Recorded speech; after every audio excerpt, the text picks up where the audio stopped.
سلامونه احترامات. اخر د عمران خان د رهایی خبر راغلی دی. ډیر ټایم پس د پی ټی آی فالوورز د پاره د پی ټی آی کارکونانو د پاره غټ خبر راغو. عمران خان سره په جیل کې یو اهم ملاقات شوی دی. ملاقات د آرمی یو ډیر غټ اهم عہدیدار سړی کړی دی. په هغې باندې هم ډیټیل سره ډسکشن کوو چې عمران خان به څنګه رها کیږي، کم کم آفرې ورله شوي دي. هغې نه علاوه علي امین ګنډاپور رانا ثناءالله ته ویلي دي چې مریم نواز به هم لندن ته وتښتي، نواز شریف په متختی، شہباز شریف په متختی، خو تیرا کیا ہوگا کالیا. علی امین ګنډاپور چې کوم دی رانا ثناءالله ټارګټ کړی دی. جی بل جهانګیر ترین، پرویز خټک، سراج الحق دی هم د خپلو عهدو نه استعفا ایستلې ده. ولې استعفا ایستلې ده؟ جهانګیر ترین خو بیخي ټول سیاست نه استعفا ایستلې ده چې بیخي نور سیاست نه کومه. د عمران خان د دې خلکو سیاست تباه وبا کو. جی د کومو خلکو چې عمران خان سره دوکه کړې وه، عمران خان سره بېوفایي کړې وه، د هغه خلکو سیاست بیخي تباه وبا شو. جی اوس پر راشو زموږ چې د ویډیو کم مین خبر دی، خوشخبري ده د پی ټی آی کارکونانو دپاره. هغه دا چې عمران خان رها کیږي. په دې باندې اوس مکمل تفصیلا خبره کوو څنګه به رها کیږي، څه آفر ولا شوی دی. نو ویډیو ضرور مکمل وګورئ او مخکې ضرور شریک کړئ ځکه ډېر ملګري بار بار تپوسونه کوي د عمران خان د رهایي حوالې سره.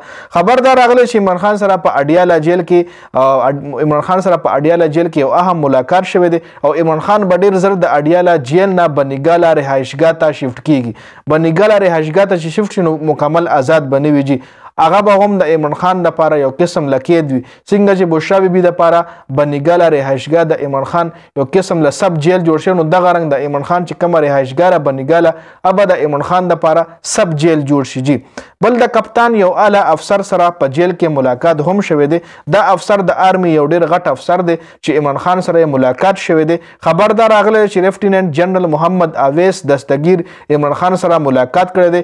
دا افسر دا وخت د آرمی سټاف چیرمن هم دی او دا د جنرال عاصم منیر یو ډیر اهم سړی هم دی. جی د جنرال عاصم منیر مطلب رائټ هینډ دی او قسم لا.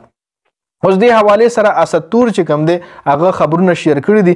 اسد تور ویلي دي چې عمران خان ته 3 آفرونه په جیل کې یو ځل بیا شوي دي. لیفټیننټ جنرال محمد اویس دستگیر د آرمی ډېرو عهدو کې هم پاتې شوی دی کوم چې عمران خان سره ملاقات کړی دی. عمران خان ته په جیل کې ویل شوي دي چې تا ته به راتلونکي ورځو کې ریلیکسیشن ملو شي، تا ته به صرف کې پی کې کې حکومت ملاوېدو حکومت موقع ملاویږي نه، بلکې دا حکومت به ته په خپله مرضۍ هم چلولی شي. هیڅ قسم انټرپشن به تاله په دې حکومت کې څوک نه کوي. تاله به د کې پی کې حکومت ملو شي او چې په کومه مرضۍ باندې ته په کې پی کې حکومت کې نو بالکل یې پې کوه.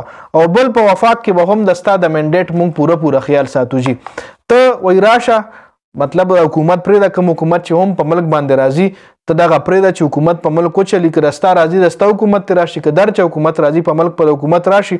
وایي موږ غواړو چې په ملک کې سټیبیلیټي راشي. جي چې د ملک چې کوم معاشي کرایسس دي دا ډېرې اهم خبرې کړي چې دا خبرې ډېر مخکې پکار وي، دا اوس نه دا ډېر مخکې پکار وي چې زموږ ملک چې کوم معاشي بحران سره تېرېږي دا ختمول پکار دي. دا ټول سیاستي څومره هم سیاسي پارټۍ دا ټول په یو ټیبل باندې کېناستول پکار دي چې ستاسو مقصد سره تاسو پاکستان غر کوئ که نه تاسو د پاکستان د فایدې لپاره یو بل پسې جنګېږئ. که چېرې د پاکستان د فایدې لپاره یو بل سره جنګېږئ نو د پاکستان د فایدې لپاره رایوځای هم شئ. خو چونکې اوس دا خبرې شوي خیر دیر آئے مګر درست آئے. وایي تاسو مطلب عمران خان ته ویلي دي چې د ملک معاشي حالت چې کوم دی هغه ټیک نه دی او که نور پاکستان کې دا سیاسي حالت دغه رنګ چلیږي نو پاکستان به نور هم خراب شي. جي او ته د ملک ترقۍ کې مونږ سره مرسته وکړه چې ملک مونږ په یو ټریک باندې روان کړو. جي او کم چې مونږه بین الاقوامي کمیټمنټ کړي دي مطلب آی ایم ایف سره چې کم کمیټمنټ شوي دي نو هغه چې وایي هغې کې څه رکاوټ جوړ نه شي.